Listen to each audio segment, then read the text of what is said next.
ህይወታችሁ ላይ ያለው መልካም ነገር የሚገጥማችሁ ለደካሞቻችሁና ለችግረኞች በመታረጓቸው ተግባራት የዛ ምላሽ ነው ከፈጣሪ የሚመጣላችሁ።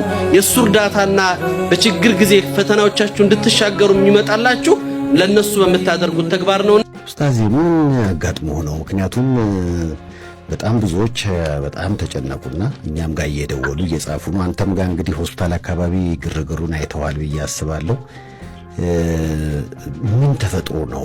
እንዴት ነው አሁንስ ያለው የጤንነት ሁኔታ ንገረን እስኪ።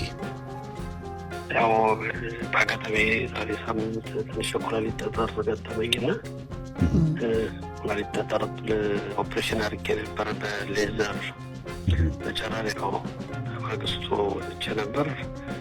ኢንፌክሽን ሆነብኝና ሰኞ ቀን ወደ ሆስፒታል ተመለስኩ። ያው ኢንፌክሽኑ ትንሽ ጠንከር ያለ ነበር። እኔ ደግሞ የአንቲባዮቲክ አለርጂ ነኝ።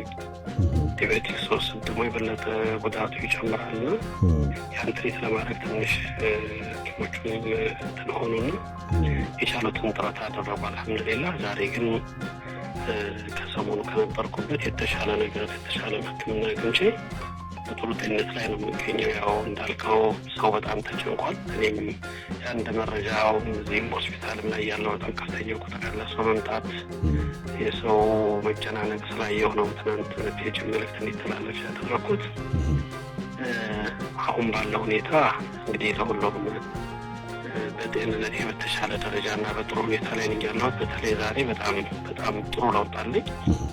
ነበርኩበት ካሳለፍኩት ሳምንት ውስጥ ዛሬ በጣም የተሻለው የጤንነት ሁኔታ ላይ ነው የምገኘው። በመሀል ያው ኢንፌክሽን ስለነበር ሐኪሞቹም ደግሞ ኢንፌክሽኑ እንዳይባባስ ማለት ከመጣሁበት ሆስፒታል ከገባሁበት የኢንፌክሽኑ ቁጥር በተደጋጋሚ ጨምሮ ስለነበረ ያለ ማስተካከል በጣም የተለያየ ነገር እየሞከሩ አንቲባዮቲኩን በልዩ ሁኔታ ነው ለመስጠት ጉዳቱንም ለመቀነስና ኢንፌክሽኑን ለመጠበቅ ከሰው ንክኪም ከሰው ትንፋሽ መራቅ ስለነበረብኝ ነው።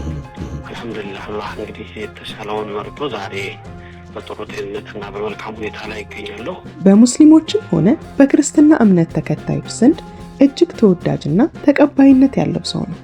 ከሃይማኖታዊ ትምህርት በዘለለ ወጣቱ የትኛውንም ሃይማኖት ይከተል፣ የትኛውም ብሔር ውስጥ ይወለድ ጉዳዩ ሳይሆን እንደ ሀገር እንደ ዜጋ ወጣቱን በስነ ምግባር በማነጽና የተሻለ ትውልድን ለመቅረጽ በማሰብ ትውልዱ ላይ ተግተው እየሰሩ ካሉ ጥቂት ሰዎች መካከል አንዱና ዋነኛው ነው። በቅርብ የሚያውቁት ስለ ደግነቱ ተናግረው አይጠግቡም። አንድም ቀን ክፉ ቃል ካፉ ወጥቶ አያውቅም በማለት ያሞካሹታል። የራሱን ኑሮ ከመኖር ይልቅ ስለ ሰው ጉዳይ፣ ስለ ሰው ችግር በመጨነቅና መፍትሄ በመፈለግ ጊዜውን ለራሱ ሳይሆን ለሰው የሰዋ ሰው ነው ይሉታል። በተለያዩ መድረኮች ወጣቱን ትውልድ እንደ አንዳንድ ፈርለቀቆች ተነሳ፣ ያዝ በለው፣ ግጠመው እያለ አጉል መንገድን ከመስበክ ይልቅ ስለ ሰላም፣ ስለ አንድነት፣ ስለ ፍቅር በመስበክ ይታወቃል። ወጣቱ ያለውን አቅምና ጉልበት ለበጎ ነገር ቢጠቀመው ከራሱ አልፎ ለሀገር የሚተርፍ አቅም እንዳለው ያስገነዝባል። በዚህ የሀገር ወዳድነትና ለሃይማኖቱ ባለው ጽኑ አቋም ተወዳጅነትንም አትርፏል። የትኛውም ሃይማኖት ፍቅርን እንጂ ጥላቻን እንደማይሰብክ ያስገነዝባል። ብዙዎች በሃይማኖት መንገድ እንዲሄዱ ትልቅ ስራን ሰርቷል። ኡስታዝ አቡበከር ምን አጋጠመው? ህመሙስ ምንድን ነው? አሁንስ ያለበት የጤና ሁኔታ ምን ይመስላል? እንዲሁም መታመሙ የሰው ሰዎችስ ምን አሉ የሚለው ለእናንተ ለውድ የቻናላችን ተከታታዮች ይዘንላችሁ መጥተናል። ተከታተሉ። በውቢቷ ደሴ ከተማ መሃል ፒያሳ ላይ የልብስ መሸጫ ሱቅ ከነበራቸውና በአካባቢው ማህበረሰብ ዘንድ ታላቅ አክብሮት ከተቸራቸው ተሰሚነታቸው ካየለ ሐጅ አህመድ ነበር የተወለደው። በክርስቲያኑም ዘንድ ቢሆን በታማኝነታቸውና በአደራ ተቀባይነታቸው የተወደዱ ነበሩ። የአካባቢውን ቀሳውስትም ጨምሮ በህፃናቱና በወጣቱም ዘንድ ተወዳጅ ነበሩ። በሰፈሩ ለነበሩ ህፃናትና ወጣቶችም በመልካም ስነ ምግባር ማደግ ትልቅ አስተዋጽኦን አድርገዋል። እኚህ ሰው ከንግዱ ባሻገር በሃይማኖታቸውና በሽርጥ ለባሽነታቸውም ጭምር ይታወቃሉ። እኚህ ግለሰብ ካፈሯቸው ልጆች መካከል ኡስታዝ አቡበከር አንዱ ነው። ኡስታዝ ከልጅነቱ ጀምሮ ከአባቱ ሃይማኖታዊ ትምህርትንና መልካም ስነ ምግባርን እየቀሰመ ነው ያደገው። የነ ኡስታዝ አባት ህልማቸው ልጆቻቸው በሃይማኖትና በስነ ምግባር ታንጸው ለሀገራቸው የሚተርፉ ዜጎች እንዲሆኑ ነበር። ለዛም በልጆቻቸው አስተዳደግ ላይ ትልቅ ስራን ሰርተው አልፈዋል። በዚህ መንገድ ታንጾ ያደገው ኡስታዝ ግን ልክ የወጣትነት እድሜ ላይ ሲደርስ ልቡ ወደ ፊልሙና ወደ ሙዚቃው አጋደለበት። በጊዜው ለፊልምና ለሙዚቃ ባለው ፍቅር በአካባቢው ማህበረሰብ ዘንድም ጭምር ይታወቅ ነበር። የኋላ ኋላ ግን የአባቱ ህልም ያ እንዳልነበር ሲገባው ወደ ሃይማኖታዊ ትምህርቱ አዘነበለ። እናም የተለያዩ ሃይማኖታዊና ታሪካዊ ትምህርቶችን በመቅሰም ራሱን ብቁ አደረገ። በዚህ መሃል ግን ወላጅ አባቱ ህይወታቸው አለፈ። በዚህ ከባድ ጊዜ የቤተሰቡን ኃላፊነት መሸከም ነበረበት። እናም አባቱ ከደሴ በተጨማሪ ጅቡቲ ሱቅ ስለነበራቸው እሱን ለመቆጣጠር ወደ ጅቡቲ መመላለስ ጀመረ። ይህ እድል ሃይማኖቱ ላይ ያለውን ዕውቀት እንዲጨምር ትልቅ እድል ከፈተለት። ከጅቡቲ እንደተመለሰ በቀጥታ ኡስታዝ ወይም የሃይማኖት መምህር ሆነ። እናም በመምህርነቱ የተዋጣለት ሰው ለመሆን በቃ። ታዲያ ኡስታዝ ከሰሞኑ አንዳንድ የህመም ስሜቶች ይሰሙትና ወደ ሆስፒታል ያመራል። ከዛም በተደረገለት ምርመራ የተወሰነ ቀዶ ጥገና ማድረግ እንዳለበት ተነግሮት ቀዶ ጥገናውን አከናውኖ በሰላም ወደ ቤቱ ይገባል።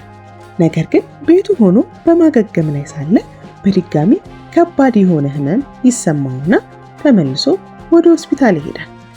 እናም ጉዳዩ አሳሳቢ በመሆኑ ምክንያት በኢትዮ ጠቢብ ሆስፒታል ውስጥ እንዲተኛ ይደረጋል። ከዛም የተለያዩ የህክምና ምርመራዎች እየተደረጉለት እዛው እንዲቆይ ይደረጋል።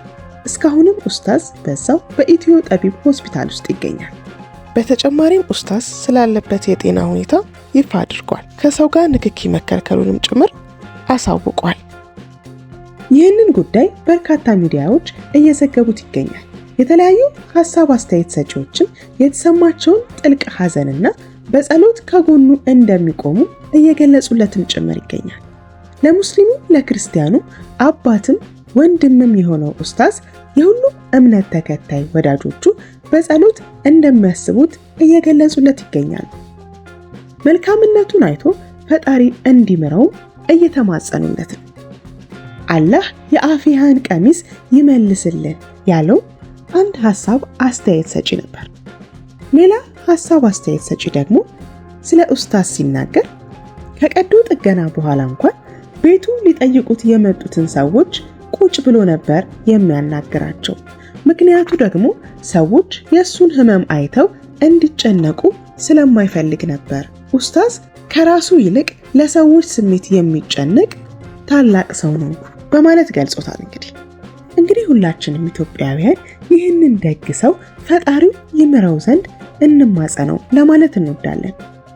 የወጣቱ የሀገርም ባለውለታ ነውና ጤናው ተሻሽሎ ወደ ኡስታዝነቱ ተመልሶ ለወጣቱ ለሀገሩም ይተርፍ ዘንድ እንመኛለን። እኛም እንግዲህ ኡስታዝ አላህ አፊያህን ይመልሰው ለማለት እንወዳለን። ለዛሬ የያዝነው መረጃ ይህንን ይመስል ነበር። መልካም ጊዜ።